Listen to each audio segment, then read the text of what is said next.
honored speaker, Dr. Lifton.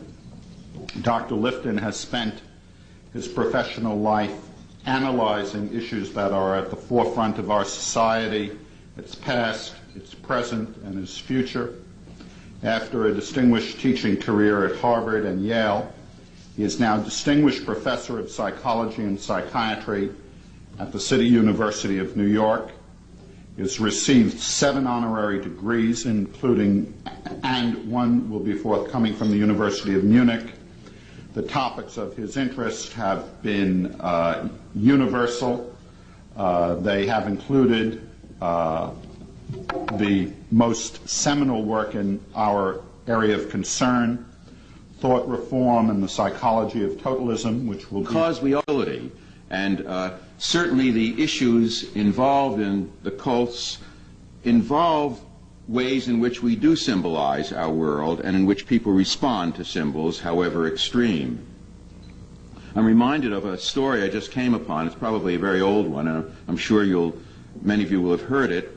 It's about a sailor who's shipwrecked and looks out and sees something in the distance, and it seems to be a perfectly formed gallows for hanging.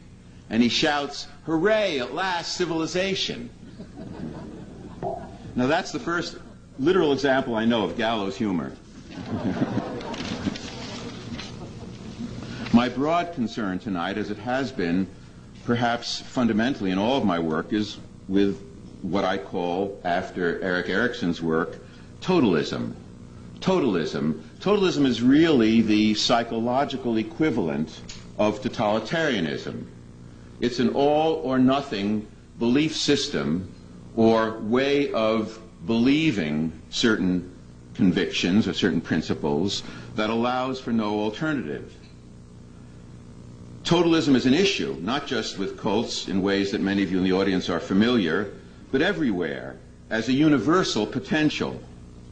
And there are struggles taking place at various levels throughout the world, one can say, between totalism and alternatives to totalism. Look at the strange and sometimes wonderful events we're seeing recently in the Soviet Union and in Poland and Hungary. Broadly speaking, one could describe these events, and we see how difficult to applaud the struggles to do that. Or look at a more tragic situation in China. It was in connection with Chinese thought reform that the various people who did the early work on this subject, including Jolly West and Margaret Singer and myself and Edgar Schein and a few others, began to look at these questions. But look at what's happened recently. One way of looking at the very moving democracy movement that we saw take shape is a hopeful one. That is, for waves of students in what has to be a second or third generation after the Chinese communist hegemony and takeover and use of thought reform, could emerge so beautifully with a cry for democracy of a very modest kind, simply asking their government to realize what they had promised in their reform movement, shows us that the thought reform programs instituted in the late 40s and early 50s, and periodically after that, and various versions of them during the Cultural Revolution in the late 60s and early 70s, were by no means foolproof. The young in China still sought democracy and still do. When I studied Chinese thought reform, I had the sense that the reformers had over-reformed their population against their own interests. That is, they came in as heroes because the previous regime was totally corrupt, and the early guerrilla bands of Chinese communists had been enormously impressive in their achievement. The Long March became a mythic event of the Chinese Communist Revolution, and when they put forward their thought reform programs, they could serve as models who were very impressive to the people exposed to the thought reform. What I say now is that although they announce that they will reinstitute thought reform as the country, due to a lot of reasons, but including aging leadership who can only remember the glory of the Long March, that revolutionary nostalgia, and clamp down tragically on the democracy movement, and announced, as they have recently, that they will reinstitute political study or thought reform very actively, I think one can say that they cannot fully succeed. Whatever success they have has to be very limited for two very good reasons. One is, the one that I just mentioned, they no longer have that moral power as symbols or as models for people subjected to thought reform, which is crucial for the program if it's to function successfully from the standpoint of the reformers. And second, and this is very important for my message certainly, simply the international communications processes. Certainly a major communications element in the Chinese democracy movement was the fax machine going full steam between Cambridge, Massachusetts and other places, and Beijing and other places in China. And those international connections can't be severed completely, nor does the government wish to, and that interrupts what I call milieu control, which is a prerequisite for the thought reform process. Now, all this is not to minimize the tragic and sad outcome for now of the suppression of the democracy movement in China. But I do think it's important that we recognize that none of these thought reform programs are absolutely foolproof. Another dimension of totalism that's worldwide is what I call the universal epidemic of fundamentalism. I'm not going to take the time to go into a series of differentiating all of these different groups, but fundamentalism really expresses a form of totalism in a religious or political idiom. You can look at what the Chinese did in suppressing the democracy movement as a return to a kind of political fundamentalism. And you can look at not only some of the Sunday televangelists, but some of the political and religious movements associated with the moral majority and others in this country. And outside of this country, in the Middle East, Khomeini is a notorious example, but also forms of Jewish fundamentalism in Israel and elsewhere, and in virtually every country and on every continent. And in fundamentalism, there tends to be a nostalgic embrace of a past of perfect harmony that never was, in the face of a threatening present. And fundamentalism is in part enormously stimulated by the apocalyptic threats of our time. We're doing a study at the center I've helped to create at City University, Center on Violence and Human Survival, it's called, not surprisingly, I guess, in which we're looking at nuclear imagery in the American self in 4 different groups. The first group we've been looking at are fundamentalists, and then a group of anti-nuclear activists, a third group of black underclass whom nobody ever talks to about these nuclear issues, and a fourth group we're just beginning on, civic leaders. Without going into our findings, there's one rather interesting finding in regard to fundamentalists that is again somewhat hopeful. You know that in some forms of fundamentalism, the theology takes the form of end-time thinking, in which nuclear holocaust is in a very dubious theological way bound up with biblical prophecy, especially from the book of Revelation, the New Testament, though there are Old Testament passages from the book of Daniel as well. And the argument in the theology of this end-time theology goes that the nuclear holocaust is being sent by God or being permitted by God as a way, as a vehicle for the Armageddon-like struggle and the second coming of Jesus. And of course, this won't be a surprise to what many of you have heard as expressed in various related ways by different cults. But in our interviews with fundamentalists, we find that the rank and file of people whom we talk to can't fully accept that theology. They know they should if they're to stay fundamentalists in good standing in their various groups. But something closer to the truth of nuclear holocaust has made its way through. And they go through a very painful struggle between their ideological self and their humane self. The humane self being against nuclear holocaust and horrified by it, the ideological self seeing it as necessary. They then become stuck in their own death anxiety, because in any of this work there is an interaction of 3 very important elements. End time, which is originally a mystical notion, of realization of the second coming, or means of that realization, nuclear annihilation, which is not just mass death, but a certain kind of total wiping out of humankind and other species, and third, individual death. And because these fundamentalists are unable to harmonize these elements and accept the theology, they're stuck with considerable death anxiety, which they bring to the whole process. Again, a finding of modest hopefulness. To look at these questions, one needs a psychological approach that can allow them to be seen. And in my work from the very beginning, I realize now that everything I've done subsequently was very much influenced by this first study of Chinese thought reform, even though the subjects have been different and the work has taken different turns. But I've come to a model that moves away from the classical Freudian model or paradigm of instinct and defense, and then as second, I would say, see it as an in-between and very important paradigm of Erik Erikson, that of identity and the life cycle, from which I learned a very great deal, to still a third paradigm of death and the continuity of life, or the symbolization of life and death.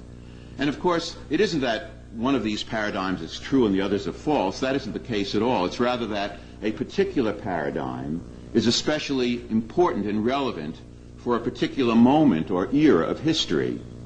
And in our death-haunted century, we need the kind of paradigm that looks at the symbolization of life and death. And in this kind of paradigm, to look at the kinds of issues I've begun to talk about, one needs not only a proximate level, which we usually think of in psychological work, immediate emotions and reactions that people have, but one also needs an ultimate level, the symbolization of larger human connectedness, or what I call the symbolization of immortality. And what that means and I would see this as a scientific idea.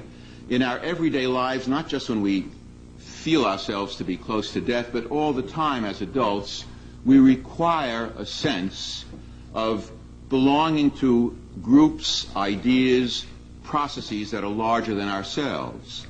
And we therefore achieve this symbolized sense of immortality in different modes, through family, the sense of being part of an endless family line, through some religious principle that we see as larger than ourselves and will survive us, through our works or a creative mode, which we know are out there and we sense will reverberate. And these can be very modest influences on other people, teachers, physicians, professionals, working people.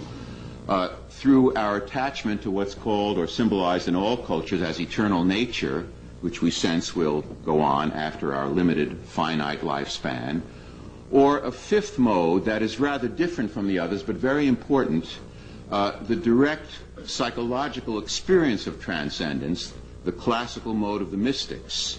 One of my arguments in this work is that with nuclear threat and the fear, which is in all of us at some level, of total annihilation of humankind, we have inner doubts about these modes being viable, and that contributes to our increasing hunger for transcendence, often expressed through drugs or through, indeed, some of the cults that we're concerned with. So we must have this larger ultimate mode as well as a proximate one. And in the proximate dimension, the way that I look at it, just in a simple sense, is to see our way of coming to symbolize the idea of death as starting before we know what that word means, early in childhood from the beginning of life, through experiences of separation, stasis, being held still or being unable to progress, so to speak, or the fear of disintegration. These are what I call death equivalents, and they're also very much at issue in cult behavior. Then, from that standpoint, one can raise questions not only about the immediate psychological behavior of young people and not so young people in cults, always of great importance, but also about larger moral and legal and historical questions which have to serve as the context for these psychological ones. One has to also recognize at all times the potential and actual appeals of cults for people. What I learned from studying Chinese thought reform from the very beginning was it's a combination of coercion and exhortation. The exhortation is an appeal, and it has to have some attraction for young people. Coercion of itself wouldn't succeed, or not for long. But it's the combination of the two, and that confuses many people who are unable to see the coercion for the exhortation, so to speak. I think one has to see both. What I'd like to do from here is to re-examine some of the general principles I tried to outline. I guess it's already a quarter of a century ago. It's terrifying when you think in those numbers. In a contemporary way, and to see where they stand now and how they operate or how they must be modified, and then look at some other historical issues that enter into these questions as well. In looking at cults before doing that, it's very important that we keep in mind the issue of totalism, as I've suggested, and also, indeed, the issue of civil liberties. I was talking to some people before dinner, and sometimes people have a hard time having a couple of ideas in mind simultaneously. It's very important that we remain concerned about civil liberties at all ends of the cult experience, and at the same time be concerned about totalism. One can, for instance, be enormously critical of totalism, and I confess that I have an allergy to totalism of any kind. I don't like it, but it doesn't mean it's necessarily always illegal, or that legal approaches are the only, or even in certain situations, the best approaches. In the end, it's a broad historical question, and educational approaches are very, very crucial. On the other hand, some would-be civil libertarians, in defending cults, find themselves having to admire that which they defend.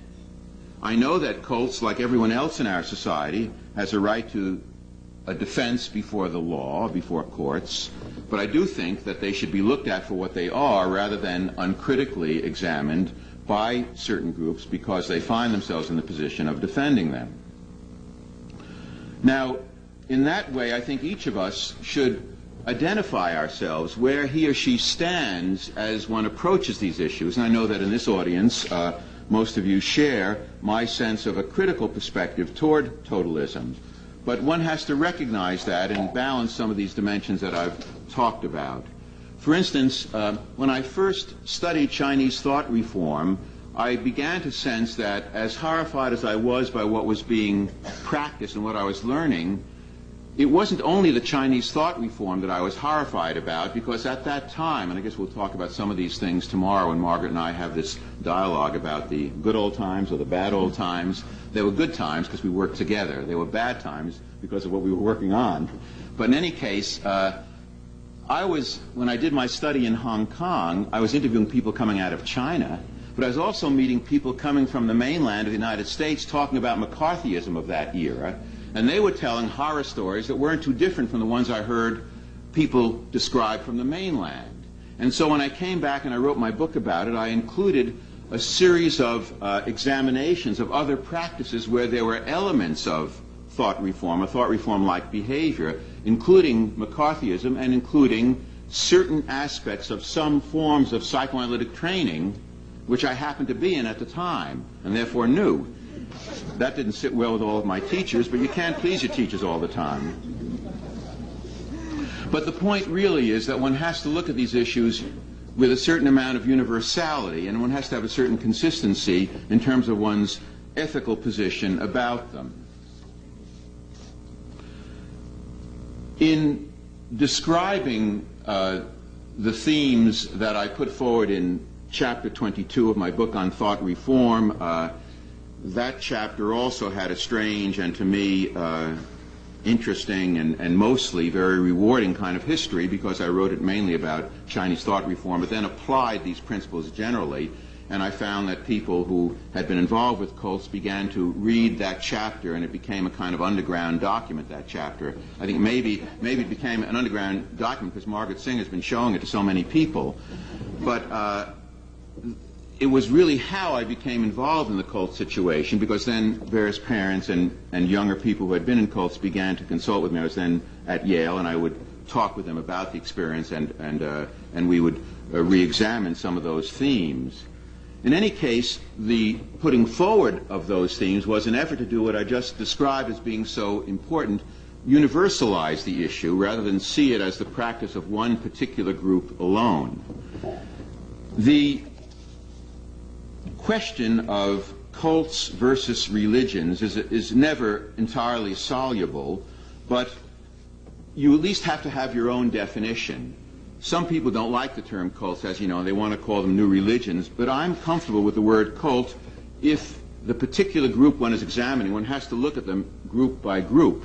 If it follows if it has three characteristics. One is a charismatic leader who becomes increasingly the object of worship, so that decreasingly worshipped are the larger principles, and increasingly worship is the person of that charismatic leader. That's one characteristic. A second characteristic, a series of processes that can be associated with thought reform or coercive persuasion, as Ed Schein called it, or thought reform-like procedures, which I'll talk about in a moment. And a third characteristic is idealism from below and enormous manipulativeness and exploitation from above. And the exploitation can be economic, it can be psychological, it can be sexual, it can take any form. I don't like to use the word brainwashing, but everybody else does, and it just won't go away, because the word itself has been used for so many things it's lost its meaning. But these characteristics are, I think, present in cults and in thought reform-like procedures. Now, when I was writing about and observing what I could about ideological totalism, the prerequisite, the first principle, and maybe it's the predominant principle that's necessary for everything else, is what I came to call milieu control. And that really means the control of all communication in the environment. And the process in thought reform-like procedures in instituting and maintaining and utilizing the milieu control is to try to deepen and internalize that control in people subjected to the process. So it becomes more and more control over the communication with oneself or within oneself, one's internal communication. And Margaret Singer has some interesting observations on this process in what she calls a second generation of cult behavior, more and more taking shape. But milieu control is necessary for all the other features of thought reform. And in China, the thought reform programs originally were consonant with what was going on in the rest of the society, so that when one came out of a thought reform environment, what happened in there was confirmed and reinforced by everything that happened outside of it. That's much less true in China now, if thought reform is carried through. And it's on the whole not true in this society, which can make many of the cults islands of totalism, in many ways separated and removed from the rest of society and bent on maintaining that separation. But that can intensify their totalism, because there's a kind of vicious circle that can be involved. Now, again, it may be that Margaret and others find that in second-generation cults there is a beginning connection that is a little bit troubling between many of the cults and some of the more general groups and processes of society. And that is a problem. In my recent work with Nazi doctors, I came upon an idea that I now find has, I think, very great relevance for cult problems, and that's the phenomenon I call doubling. I originally observed it in Nazi doctors who, very simply, functioned in terms of what Nazi doctors did in Auschwitz, which was to be at the center of the killing process through selections and other activities, on the one hand, and yet the same men, they were all men among the group that I interviewed, they would go on leave for 3 or 5 days a month from Poland back to Germany and be an ordinary father and husband, the same person. And really what I began to recognize is that there was a separate self-system for each of those behaviors. In Auschwitz there was the Auschwitz self, and for the rest of their experience there was the prior self, or the relatively more humane self. I also found, although I wasn't studying survivors or prisoners of Auschwitz, but I interviewed many of them in connection with the study, that they had to double in Auschwitz. That is, they simply had to deal with and engage in behavior that would have been unacceptable to them in ordinary existence in order to survive in Auschwitz. And that one of the reasons they had so much difficulty in adapting themselves after coming back to wherever they returned was that they had to reinforce the prior self or take a third position, some new reintegration of self, and overcome the doubling. Well, milieu control in cult behavior can produce or can be a major factor in producing the kind of doubling I think we see in people in cults. You form a cult self. The whole doubling phenomenon is, the key to it is the separation of a sense of self that has a kind of inclusive function, so that the cult self can function for all the needs within the cult. And why is it that there's this phenomenon some have called snapping, in which the young person just crosses the table during a law case, sits now with his or her parents on the other side according to a rule made by the judge, and suddenly is no longer that cult person? It doesn't quite happen that way all the time, or even most of the time, and it's not that absolute. But it's like switching into one's prior self, or out of, in any case, that cult self. And the point is that the self represents an overall constellation. It's not just some little momentary piece of the self. The doubling phenomenon, I think, is very important, and it's important to think more about in specific relationship to cults. Now, what about the role of technological improvements, and we're in an age of technological revolution, in terms of milieu control?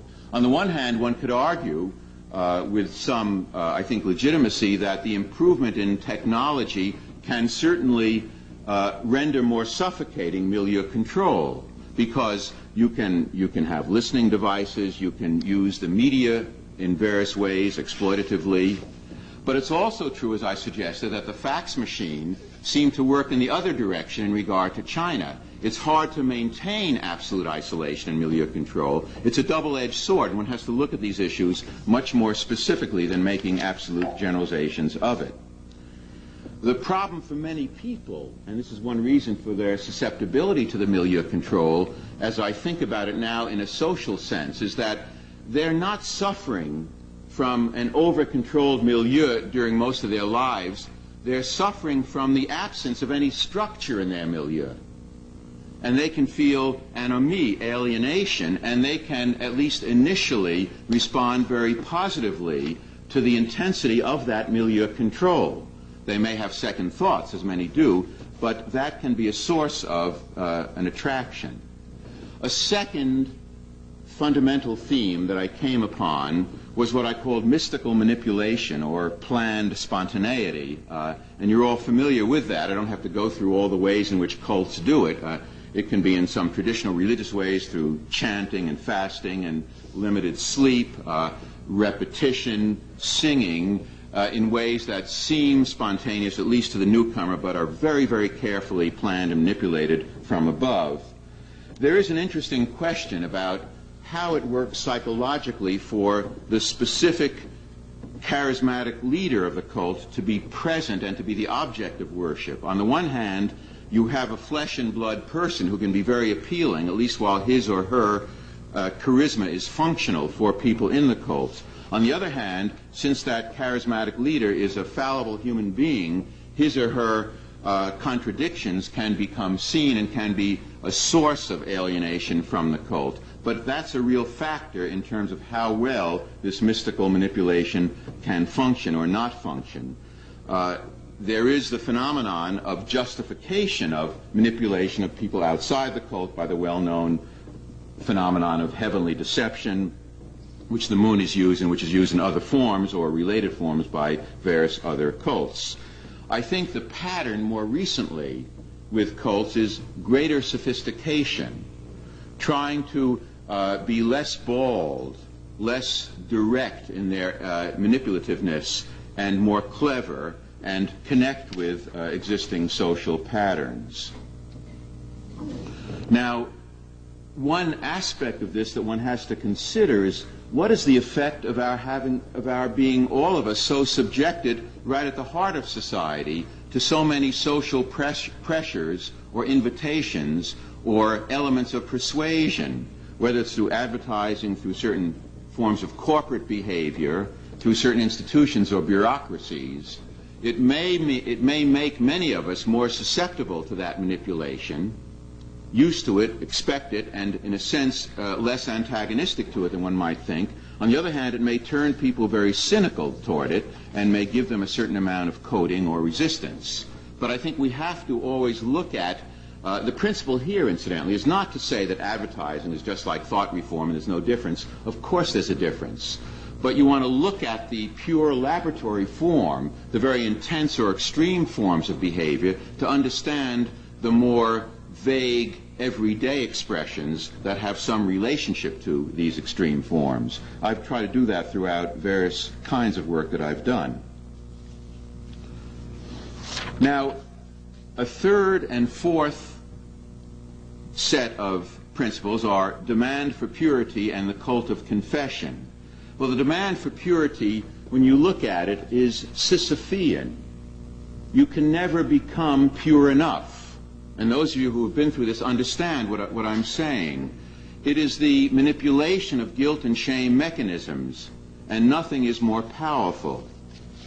I've thought a lot about guilt and shame in recent work, and this may be useful to, again, use in looking back at and looking at cult behavior now. In work with anti-war veterans, Vietnam veterans, I came to try to make a distinction between what I called static guilt, what we usually think about as guilt in which there's a mea culpa and self-condemnation that prevents one from developing one's potential or from enjoying much of life experience, as opposed to what I came to call an animating relationship to guilt, with which a number of veterans could criticize or condemn themselves for what they were part of in Vietnam, but that was on the way toward what I came to call the anxiety of responsibility.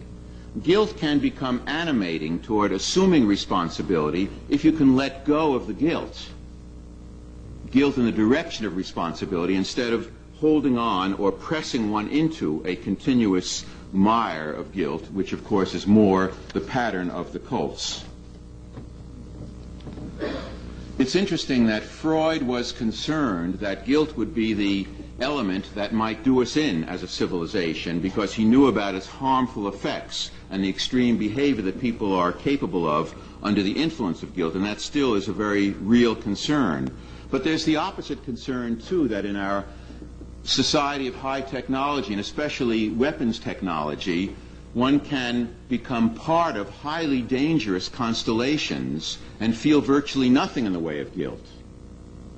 So the problem is neither to eliminate guilt from our psychological experience, which would be impossible and undesirable, nor to seize upon it and exploit people through it, but rather to recognize it as part of our humanity, to be blended with other issues and to be a source, ideally, of responsibility rather than a source of self-condemnation and static behavior. Now, if one then moves to the confession process, which is related to the quest for purity, all groups that try to influence others on a significant scale resort to the confession process. It's as old as humankind. We can't say that wherever there is a confession, there is therefore thought reform, a thought reform-like behavior. But where the confession process is systematic and is constantly held to a narrow set of ideological principles and is bound up with an endless quest for purity, then we're in the territory of thought reform. We do well to return to Camus on these issues because he said some marvelous things about these confession issues and about totalism in general.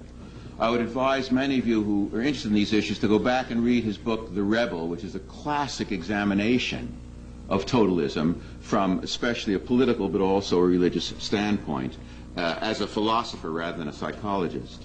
Camus wrote that authors of confessions write especially to avoid confession, to tell nothing of what they know. That's rather interesting. What he means is that when you're confessing under coercion, whether it's your own or external coercion, in a way you're falsifying and holding back deeper truths. Camus also said, I practice the profession of penitence to be able to end up as a judge. The more I accuse myself, the more I have a right to judge you. And that's at the heart of cult behavior, I think. Self-accusation as a means of accusing everyone else. But of course there are people on top of the pile who are doing less of the self-accusation and exploiting those idealists from below who are engaging in most of it.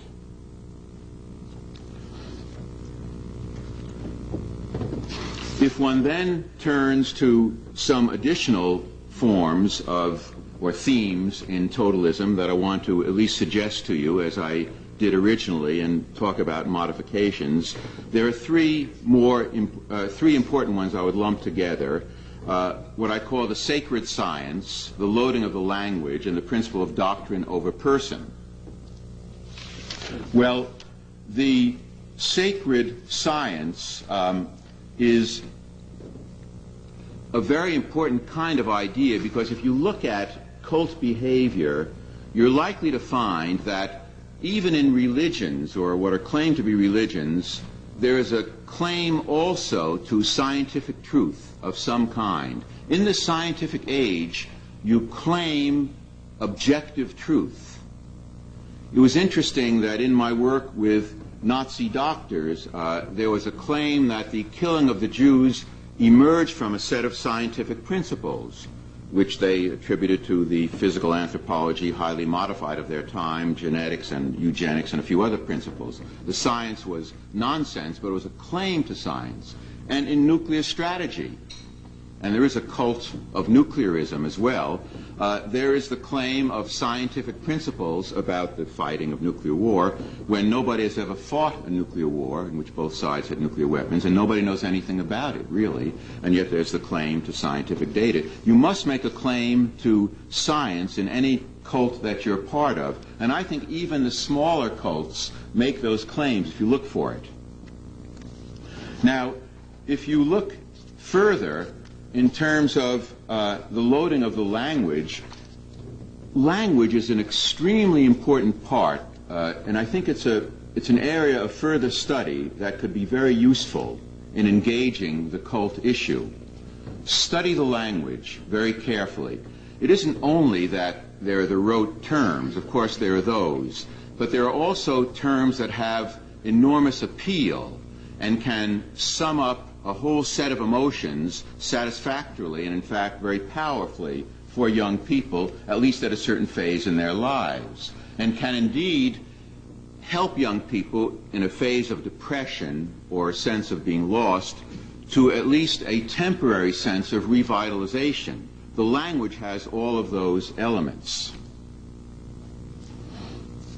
Now, the principle of doctrine over person is obvious, and it really means that as soon as one begins to have doubts that arise from one's own direct experience, one sees evidence of the charismatic leader's less than perfect behavior, one sees evidence that contradicts claims of the cult or even exposes lies that one has been subjected to, doctrine over person, and this is true of all totalistic ideology, requires that you reject the personal experience in favor of the truth of the doctrine. And that is a key element which every totalistic ideology depends upon. It really is at the heart of totalistic ideology, and it has to be recognized and looked at. One reason why young people may be susceptible to this sacred science, combining religion and science, the loading of the language, and the principle of doctrine over person, is that they live in such a confused relationship to truth, to science, about which everybody has become in some way ambivalent, and to where you might find truth, really a confused relationship between self and world. And these exaggerated simplifications, what Lionel Trilling once called the thought-terminating cliché, which is really the language of non-thought, can have tremendous appeal amidst that confusion. though the appeal can be temporary, and that's where the various counseling of people on their way out of cults becomes so extremely important. Now, the final of these 8 points, I think I've been getting in all of them, though going through them rather quickly because I want to just sort of lay out a certain series of principles. One can't cover everything, even when you're cosmic. But the last and ultimate and dangerous principle is that of really assuming the right to grant or remove from people the right to existence, or what I call the dispensing of existence. If you believe, as a group, that you have the ultimate truth, and more important in this Manichaean division, ultimate good as opposed to ultimate evil, the next logical step is to believe that you have the right to decide who has earned existence and who has no right to existence, to dispense existence. In most behavior that we're familiar with among people in this room, that dispensing of existence has been symbolic. If you're dismissed from a cult, you're supposed to undergo a certain kind of death because life exists only within the cult. Or you can be ostracized and you can be condemned to a life of sinfulness or to drown in your own evil, or whatever phrase may be used. Well, that can be painful enough when people are under that kind of psychological and religious or pseudo-religious influence. But in certain political situations, as you well know, involving the Nazis or the Chinese communists or the Soviet communists in earlier days, the dispensing of existence has become literal. And people were put to death because it was decided that they had no right to existence, having the wrong ideological position. The Nazis, and especially the Nazi doctors, had a chilling phrase for this, which was actually created by, as you might expect, a psychiatrist and a great lawyer, even before the Nazis came into being. Life unworthy of life. Life unworthy of life. And that had to do with various hereditary aberrations originally, but of course it was spread into various political areas, and various groups that were so designated as life unworthy of life were killed, first in the so-called euthanasia, in quotes, program of the Nazis and the Nazi doctors in particular, which mainly meant the mass murder of mental patients, and then in the genocide that followed, mainly Jews, but also Poles and Russians and other groups, homosexuals, Seventh-day Adventists, and other groups as well. Life unworthy of life. When one looks at these issues, one has to look at the larger society, and I want you always to be asking these questions even outside of the cults from what we learned from studying the cults. Is there a kind of life unworthy of life process going on at the heart of our society in the way that we treat the underclass, the homeless? Are they designated as life unworthy of life? Or how else can you look at it in terms of what is offered or not offered to them, and the way in which their situation in society is accepted, at least to the point of doing nothing to alter it, by programs or the absence of programs from the top on down? So these issues, moral, psychological, and historical, aren't limited to the cults or to the Nazis or the communists. They are questions that we have to look at home. Now, if one looks at the issue of dispensing of existence, it takes on a process that Erik Erikson called pseudo-speciation, in which we of the human species treat members of our fellow species as though they belong to a different species, and we're not human beings. And of course that's done all the time by different groups, by certain national groups or religious groups, and certainly among cults. And that becomes a societal issue in every sense. Well, just to make a few remarks about some of these additional, those are the those are the ways in which I think these original themes that I tried to delineate so many years ago still seem all too relevant. I wish they were much less relevant now, but some of the things I said are a way of bringing them up to date or connecting them with things that one sees right now. I mentioned that we have to think historically about these issues, and in my work I've looked at what I call shared themes, shared historical or psychohistorical themes. Themes of behavior that one can find in certain people or groups that have to do with larger historical processes. And I think that there are three very fundamental historical processes taking place, which one can look at in very simplified terms as being behind some of the cult formation and some other things that I want to mention.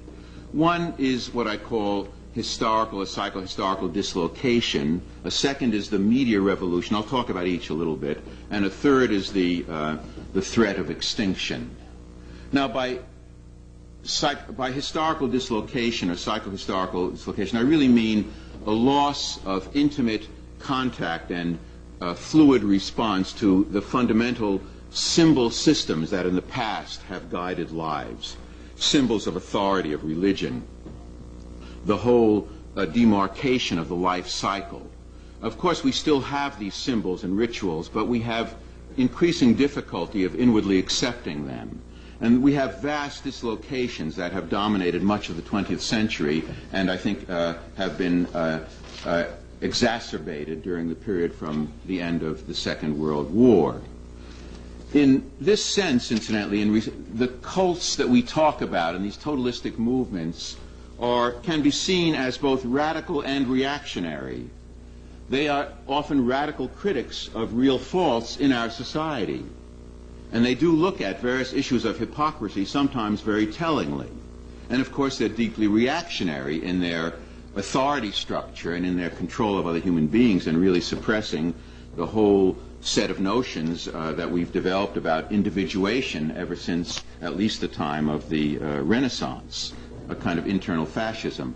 I think there's a kind of pendulum swing back and forth between cult formation and fundamentalism on the one hand and what I call the protean style, which seems to be the opposite on the other hand.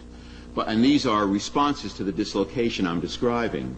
By the protean style, I mean the experimental style of the self, of trying out various groups, involvements, ideas, symbol systems. We saw a lot of this during the 60s, and it's still around. And being able to surrender one's particular involvement for another one, not entirely, and not entirely without psychological cost, but with much less psychological cost than would have occurred 50 or 100 years ago. The protean style has to do with dislocation, and I think that we see swings, pendulum swings back and forth, and they're in some ways two sides of the same coin between a quest for totalism and proteanism having its problems with diffusion, and totalism having its problems that you know all too well. If you look at the Khomeini-Rushdie confrontation, for instance, you can see that as a confrontation between totalism and proteanism.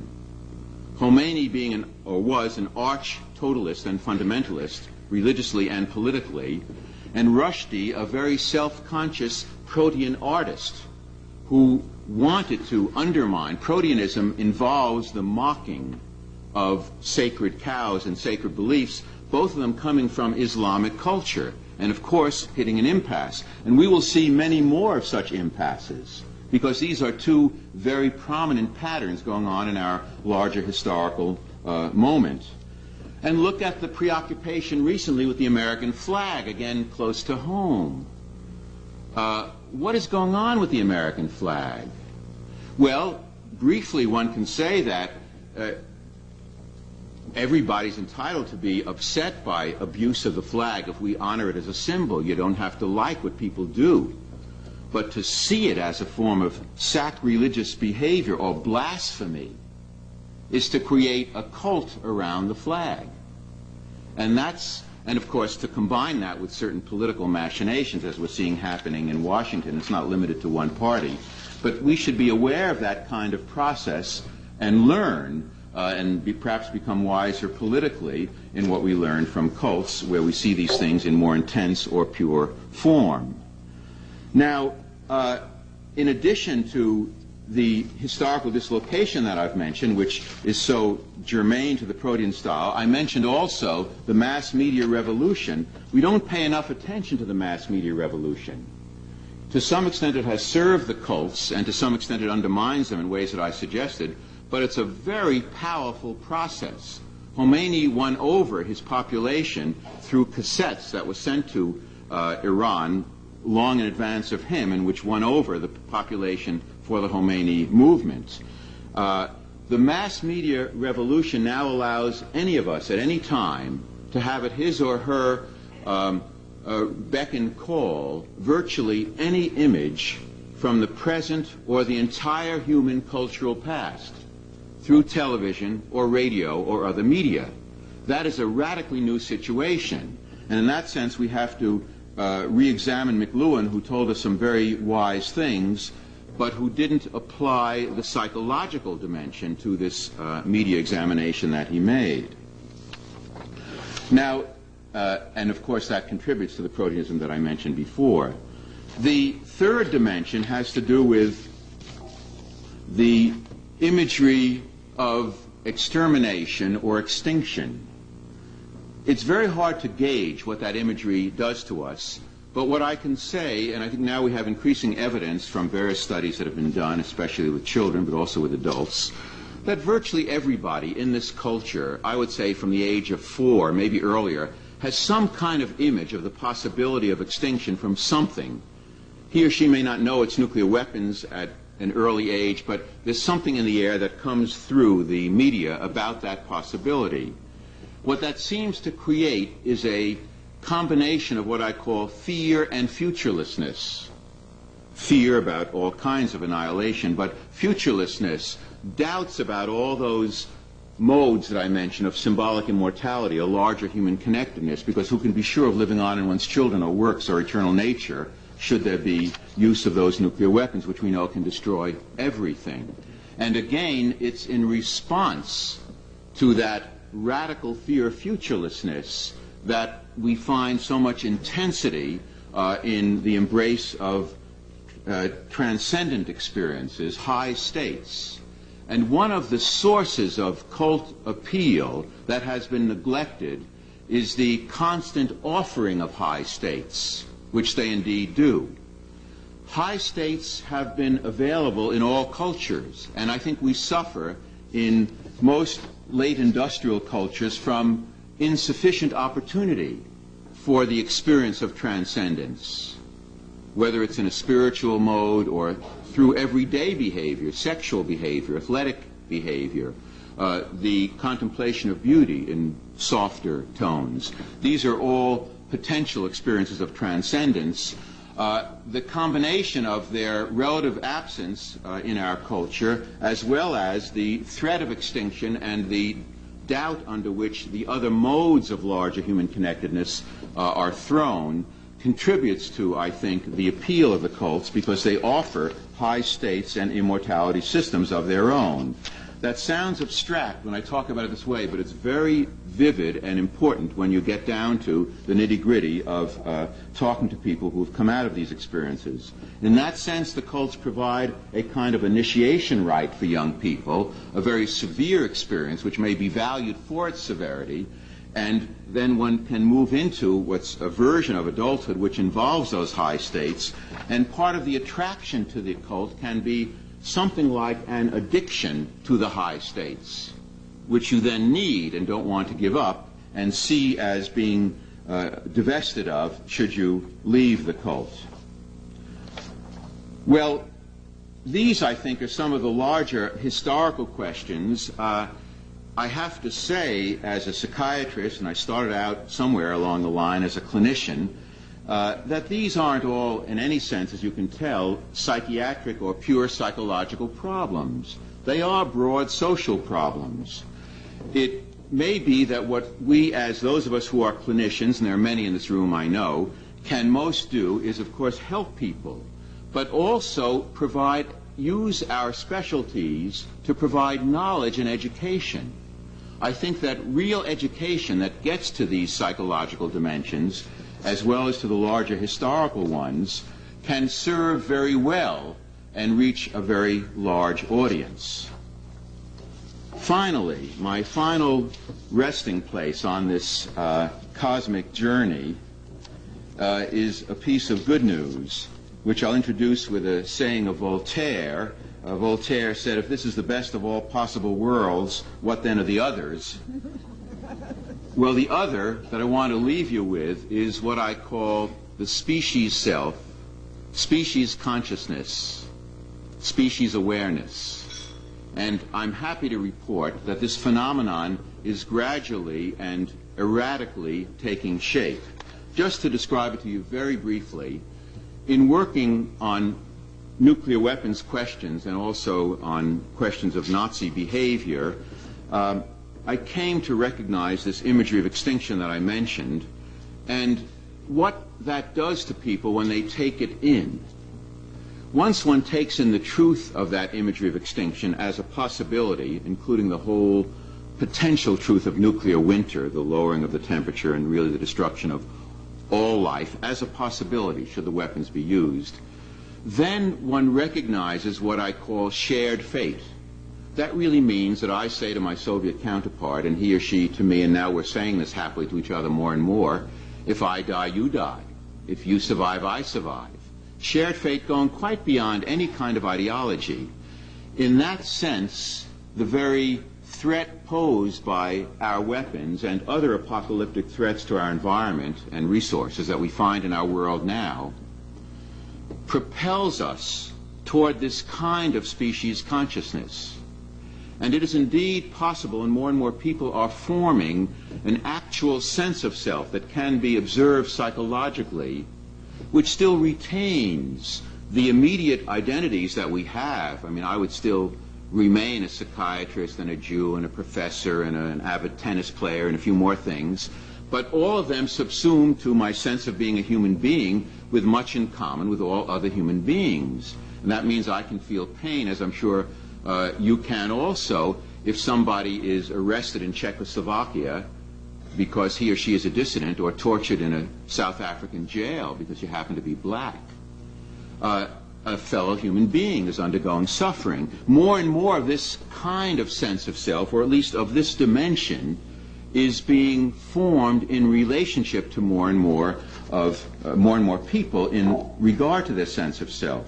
Now, there are terrible forms of opposition to the species self, and the very idea of it terrifies many people. Khomeini put out his call to murder Rushdie at a time when there were some gestures from those who were relatively more moderate in his government trying to rejoin the human species, to emerge from fundamentalism. So the image of species thinking or species consciousness can be a war cry to the fundamentalist. But then there's another dimension too. In fundamentalism, the beginning impulse can be a species one. That is, there can be some notion of a path that everybody should take. The problem is, the insistence is that it be my path. So that fundamentalism, once it becomes that, immediately polarizes and does the very opposite and stands in opposition to this kind of species development.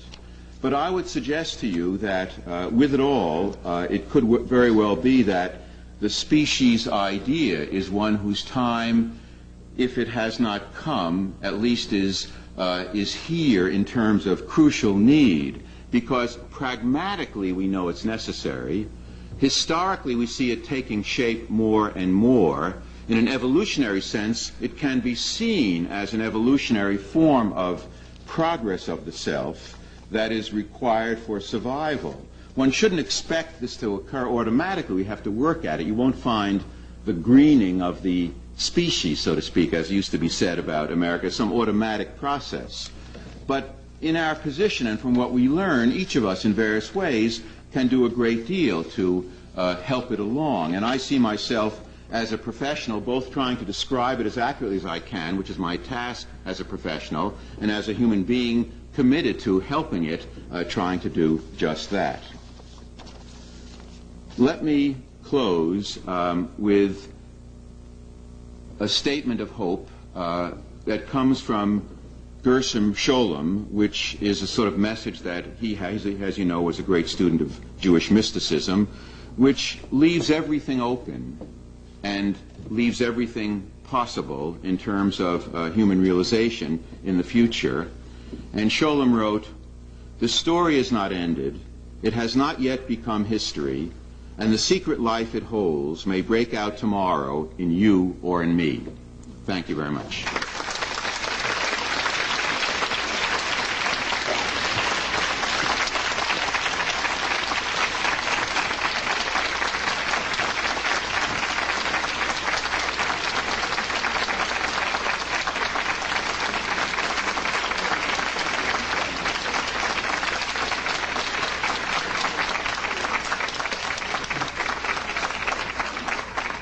Because of the lateness of the hour and the length of the day, I think we will dispense with questions.